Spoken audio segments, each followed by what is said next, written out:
नमस्कार शेतकरी बांधवांनो, स्वागत आहे आपलं कृषी समृद्धीमध्ये. आणि मित्रांनो, आपल्या राज्यातील शेतकरी बांधवांसाठी केंद्र आणि राज्य या दोन्ही सरकारने आपल्या शेतकरी बांधवांसाठी एक अतिशय महत्त्वाची योजना जी आहे तर ती आणली आहे. आणि त्या अंतर्गत आपल्या शेतकरी बांधवांना 1,60,000 रुपयापासून ते 3,00,000 रुपयांचा फायदा जे आहे तर ते होणार आहे.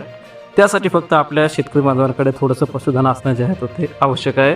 आणि अशा शेतकरी बांधवांसाठी जी आहे तर ही केंद्र आणि राज्य या दोन्ही सरकारने एकत्रितपणे ही एक योजना जी आहे तर ती चालू केली आहे. आणि या योजनेचं नाव जे आहे तर ते पशु किसान क्रेडिट कार्ड योजना असं या योजनेचं नाव आहे. आणि ही योजना जी आहे तर ती पशुपालकांना पशुधनाच्या देखभालीसाठी कमी व्याजदरामध्ये भांडवल उपलब्ध करून देते. परंतु यामध्ये तुम्हाला व्याज जे आहे तर ते ₹1 लागणार नाही. तर ते कसं लागणार नाही हे सुद्धा आपण पुढे पाहणार आहोत. तर मित्रांनो, ही जी काही योजना आहे त्या योजनेमध्ये आपल्याला गाय, म्हैस, शेळी, मेंढी, कुक्कुटपालन, वराहपालन आणि मत्स्य व्यवसाय करणारे जे काही आपले शेतकरी असतील त्यांना जे आहे तर ते लाभ देण्यात येणार आहे. आणि या योजनेअंतर्गत जो लाभ आहे तर तो 1,60,000 रुपयापासून 3,00,000 रुपयापर्यंत जे आहे तर ते शेतकऱ्यांना कर्ज देण्यात येणार आहे. आणि या कर्जावर जे शुल्क आहे तर ते जवळपास 9% व्याज एवढं आकारलं जाणार आहे. परंतु एक अतिशय महत्त्वाची अपडेट, जसं आपण वारंवार उल्लेख करत आहेत की नियमित कर्जफेड करणाऱ्या पशुपालकांसाठी किंवा शेतकऱ्यांसाठी ही योजना जी आहे तर ते 0% व्याजदराने 3,00,000 रुपये देणार आहे. कारण की केंद्र सरकार 3% व्याज देणार आहे आणि राज्य सरकार जे आहे तर ते 4% व्याज देणार आहे. तर हे व्याज जे आहे तर ते केंद्र सरकारचे 3 आणि राज्य सरकारचे 4 जे आहे असे एकूण 7% व्याजामध्ये सवलत जी आहे तर ती मिळणार आहे. आणि राहिलेले जे 2% आहे तर या राज्य सरकारकडून बँकांना अतिरिक्त 2% व्याज अनुदान जे आहे तर ते मिळणार आहे.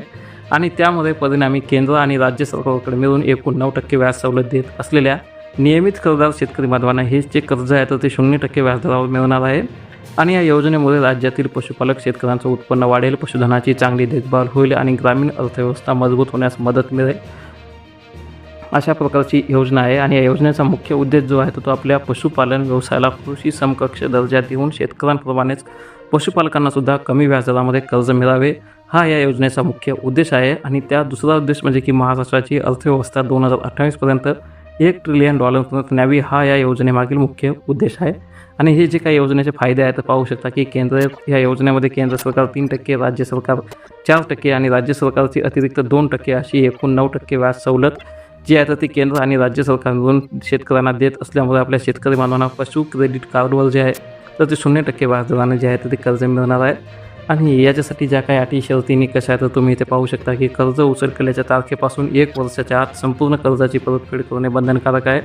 त्यासोबतच जे काही प्रकल्पधारक शेतकरी असतील त्यांनी यापूर्वी केंद्र, राज्य किंवा जिल्हा परिषदच्या कोणत्याही अनुदानाचा लाभ घेतलेला नसावा. त्यासोबत सर्व पशुधनाची भारत पशुसंवर्धन पोर्टलवर नोंदणी असणे आवश्यक आहे. आणि पशुपालकांनी घेतलेल्या कर्जाची परतफेड उचल केलेल्या तारखेपासून 1 वर्षाच्या आत संपूर्ण कर्जफेड करणे आवश्यक असणार आहे. आणि यासाठी जे काय ते 25,000 पर्यंत मासेल, कुक्कुट, पक्षी जे असतात तर ते पात्र ठरणार आहेत. किंवा 50,000 पर्यंत अंडी उत्पादक शेतकरी जे आहेत कुक्कुटपालन करणारे ते सुद्धा पात्र ठरणार आहेत.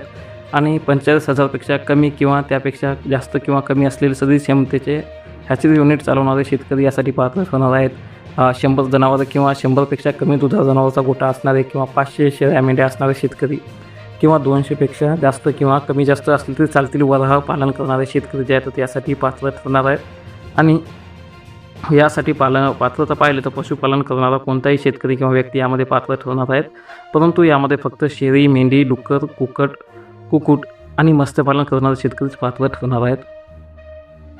आणि अर्जदाराकडे स्वतःचे जे काही संबंधित पशुधन असणे गरजेचे आहे. अर्जदाराकडे ओळखीचं आधार कार्ड पाहिजे, बँक खाते आणि पूर्वीचं कर्ज घेतलेलं असल्यास नियमित परतफेडीचा चांगला इतिहास असावा, अशा प्रकारचे काही अटी आहेत.